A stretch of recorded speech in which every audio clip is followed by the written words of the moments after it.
They say trust is like a muscle. You don't notice it until it starts to ache, and by then you're either stretching it or letting it wither.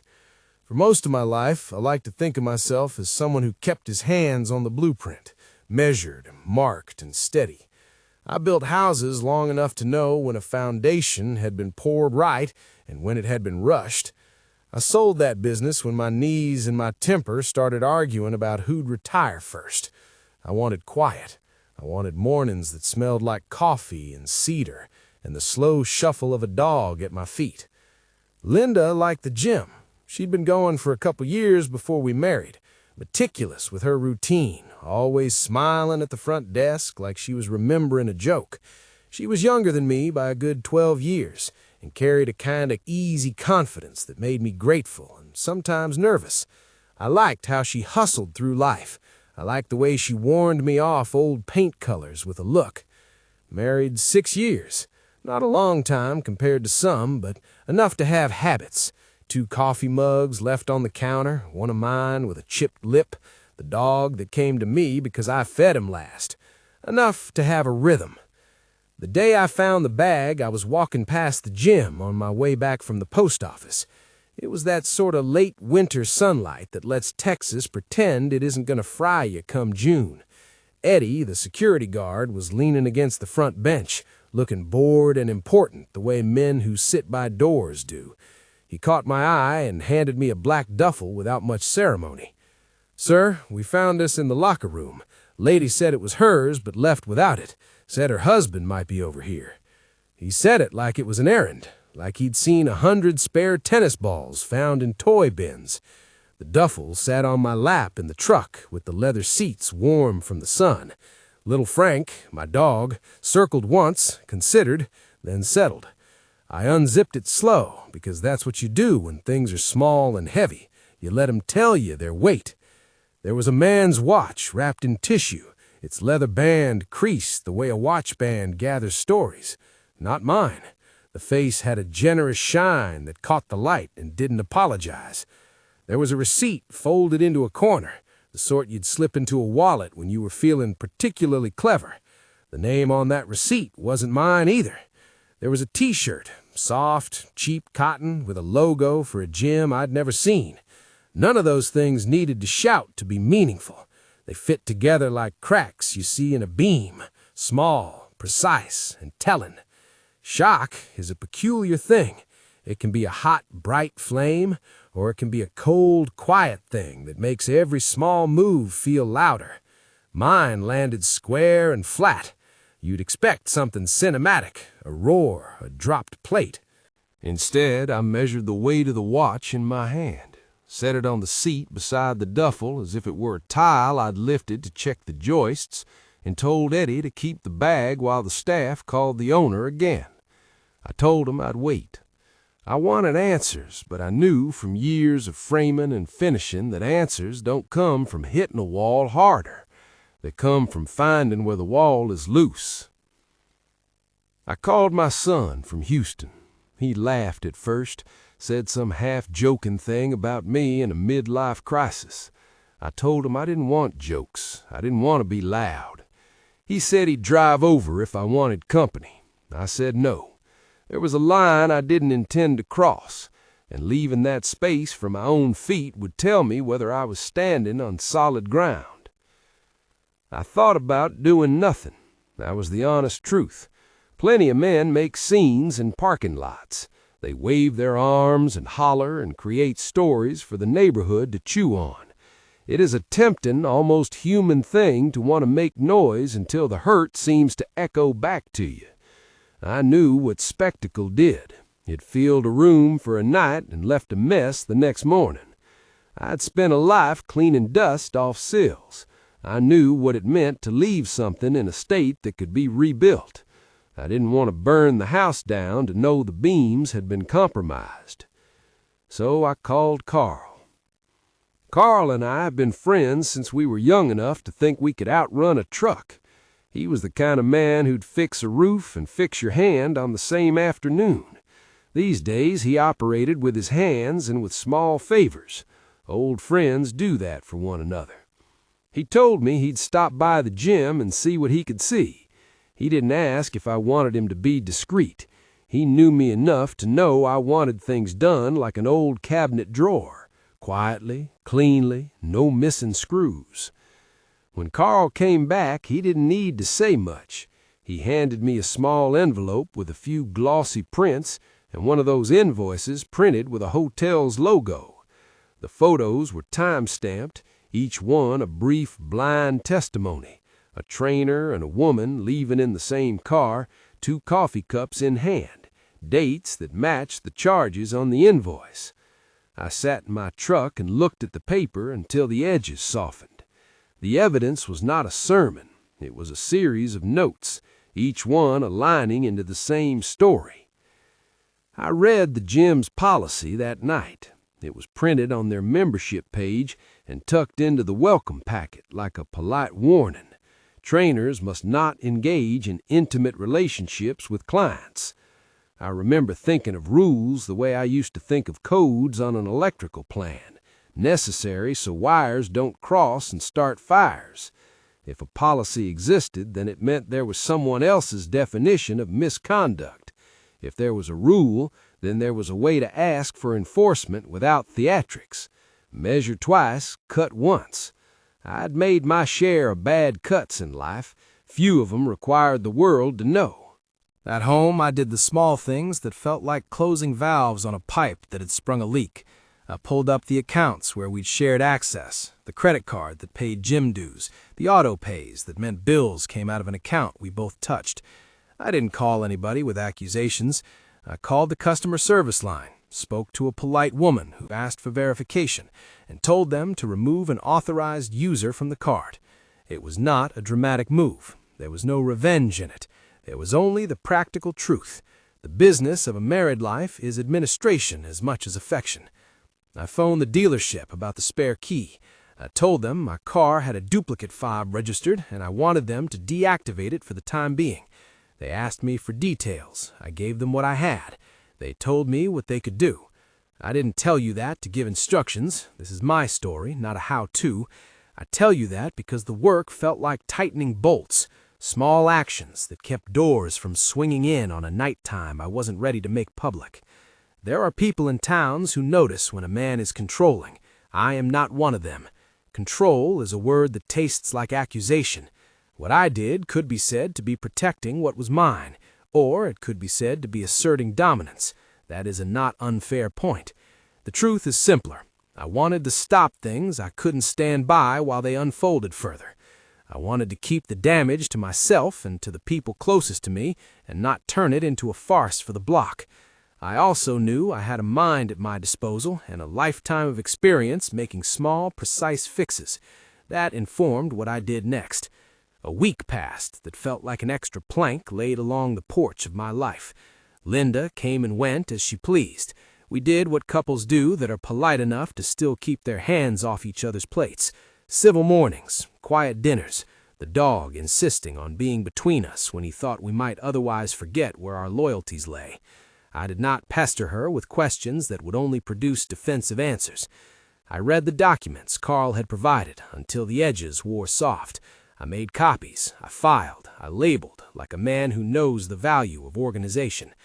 I called Mr. Price, the gym manager, and spoke plainly, because that is how one does business when one has been around carpenters who do not like knots. I told him I had concerns about a trainer's conduct with a member. I offered the photos and the invoice, and I asked him to check their records and their policy. He thanked me for coming forward. He did not promise dramatic outcomes. He did promise to look into it. We did not plan a scene. Mr. Price and I arranged to meet in the lobby one weekday afternoon when the gym was not crowded. The timing felt like laying a beam across the correct joist. You want the load spread out evenly. It was not vindictive theater. It was a meeting between men who had different principles in their hands and a manager whose job was to keep his house in order. I drove up in my truck with the duffel I had reclaimed from Eddie and a small envelope of copies. Inside the gym smelled of rubber mats and disinfectant. The television in the corner played a muted video about nutrition that advertised a sort of perpetual happiness. Eddie tipped his head like a street corner sentinel. Mr. Price met me near the front desk. He was a spare man with the look of someone who'd been in management long enough to have learned the difference between trouble and inconvenience. He took the evidence. He did not hug it close or slam it down. He made a phone call. The trainer, Jason, was called in for a discussion. For me, the surrealness of those moments came from their ordinariness. The manager read his policy, the trainer listened, and then the trainer's face changed like a roof when the weather shifts, tightened, then unwilling to hold on. He was terminated for violating their policy. The word itself sounded flat and formal, but it had weight. A man can lose his job in a dozen ways. This was the gym's chosen sanction. It was not crime and punishment written stone. It was a contractual consequence. I watched the trainer go. He gathered his things with a kind of mechanical calm and left through the back door. Someone said something about arranging to pay out his dues. I did not follow. There are some exits a man must let happen on his own. Linda was at the desk when the word spread. I did not seek her out. She found out the way small towns find out, through eyes and whispers and the dull drum of consequences. She walked out of the locker room and saw the circle of people in the lobby. For a moment, she looked like a person suddenly aware of an audience. She clutched at the duffel like a last piece of privacy. I walked up to her slow. I did not raise my voice. I did not accuse. I would not have forgotten how we had sat together on the porch swing 2 summers ago and argued about whether to plant magnolias by the mailbox. I knew she had reasons a whole book could not hold. What I had was the measured, layered evidence and a set of choices about how I wanted this house to stand going forward. "I brought you back," I said. I put it on the counter like I was placing a tool back in its box. Inside that box, everything was mundane: receipts, a watch, a shirt. I slid a note under the zipper. It was small and precise. The note said what I could not say aloud without tearing at my own throat.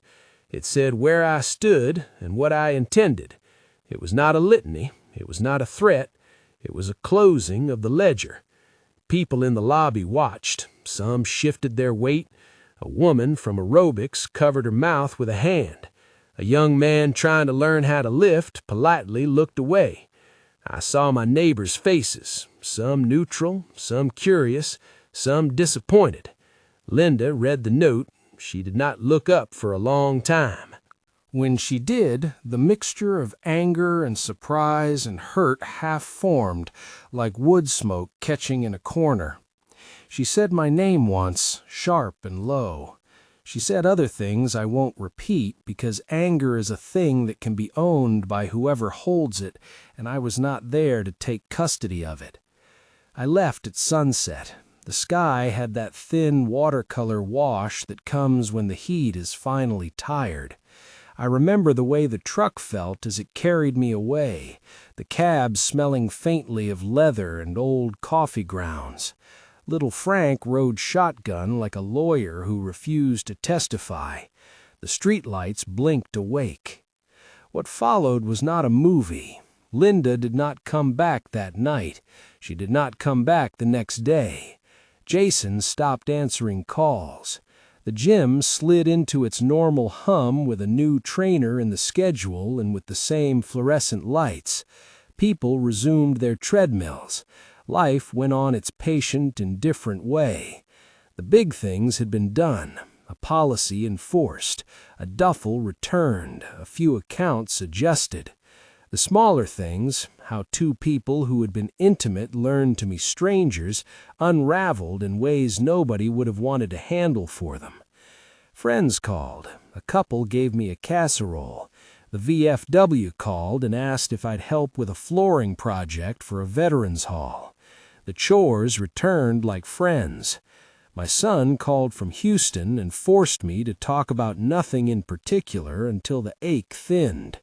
I walked the ridge roads at dawn and watched the light make lint of the fields. I volunteered where hands were needed. I took the dog to the park and let him meet other dogs whose problems were all tied up in leashes. Grief in the middle years is different than it was when you were young. It is quieter, more like a background tremor than an earthquake. There's a solidity to it sometimes, stones in a foundation you didn't know were there. I found myself measuring my days like I used to measure lengths of timber. Each afternoon became a board to be cut, each evening a beam to be set. I kept working because the occupation of the hands steadies the occupation of the heart. People asked me why I didn't make a scene. They asked why I didn't demand an apology in public or burn her clothes or stand on the corner with placards. Questions that sounded like a distant drum. I answered, if I answered at all, that spectacle and dignity are not opposites the way noise and quiet are. A man can insist on his dignity without making a parade of someone else's shame. That's not to excuse what had been done. It is to say I had a responsibility to myself to leave standing what could still bear weight. There were nights when anger returned in a gust. It has a way of sneaking under the door like wind around a poor seal. In those moments I did not go to the bar. I did not call up acquaintances to tell my story to an audience that would cheer or pity in turn. I fixed the porch swing. I painted the back fence. I took the river road out past the pecan groves and watched the sun be ordinary. The acts were small, but their cumulative honesty mattered to me. It is astonishing how repair can be its own kind of prayer. I ran into Linda a couple months later at a community plastic recycling drive. She looked different. The hair that had been perfect and practical was a little more unruly. There was a steadiness about her face that had replaced the small edginess I remembered. We spoke in the way exes in small towns pretend privacy is a mutual courtesy, short, civil, aware that neighbors were within earshot. We did not mend anything then. We did not need to. Some things are not meant to be repaired with conversation. Some things demand a reconfiguration, a new foundation laid for a different life. When people ask how I'm doing now, I say I'm doing what I always do. I keep measure. I keep level. I keep the dog fed and the porch light on for whoever might need a place to stop for a second. I volunteer at the VFW. I answer the calls from the son who worries too much. I drive out to the roads where the fences fall away and watch the land answer the horizon. There is a peace that is not the absence of pain, but the thoughtfulness with which you carry it. If there is one lesson to all this, it is the brittle strength of quiet action. People will tell you anger makes you right. That's not always wrong. Anger is an honest thermometer. But staying honest to yourself without making a spectacle, that takes another muscle entirely. It is the sort of thing you build over time with repetitive, careful work. I measured, then I acted. I closed valves. I let the formal systems do their small piece. I did not stalk or publish or go hunting for revenge. I did my part, the part hanging around paperwork and polite phone calls, and then I let the building settle. There are dangerous temptations in the theater of retribution. I turned my back on them because I wanted to be a man who could look at his hands and not find them sticky with other people's blood. I wanted to be a man who could still sit in the sunlight and feel the warmth without it bringing the image of an argument with it. There is a dignity in that, not because I deserve it by default, but because I chose it one small, dull hour at a time. You don't always get an ending that looks neat in the light.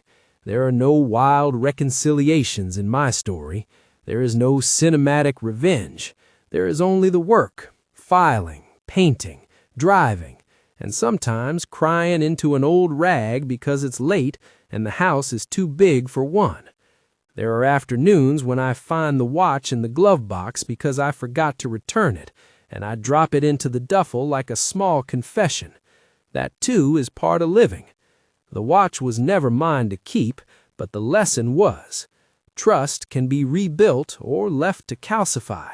You learn, as you do with an old house, that some timbers must be replaced and some you can simply brace and live with. I braced where I could. I replaced where I must. I did not shout the change from the rooftops. I showed up at the gym and let policy do its work. I returned the things that were not mine to my ex-wife, and I walked away. If you ever find yourself holding a small, heavy thing that makes your palms sweat, measure it. Measure it twice. Call someone who knows how to hold a camera and ask him to be a friend, not an instrument of vengeance. Close whatever valves are within your control and let the right systems do the rest. That is not legal advice. It is not a demand. It is simply what I did, and it is the only thing I have to hand you. The same set of tools I used to get back to a life where I can listen to the dogs snore in the late afternoon and not flinch. If this speaks to you, if you've ever had to reckon with a quiet fracture in your own life, stay with people who can keep you honest and steady. Share this with someone who thinks calm matters more than spectacle. It matters. Dignity matters. So does peace. You can have both, but seldom without making quiet, steady decisions that nobody sees. In my 50s, I discovered that betrayal can be small, precise, and loud only if you let it be. I chose otherwise. I put away my tools and learned how to sit in the quiet until it stopped trembling.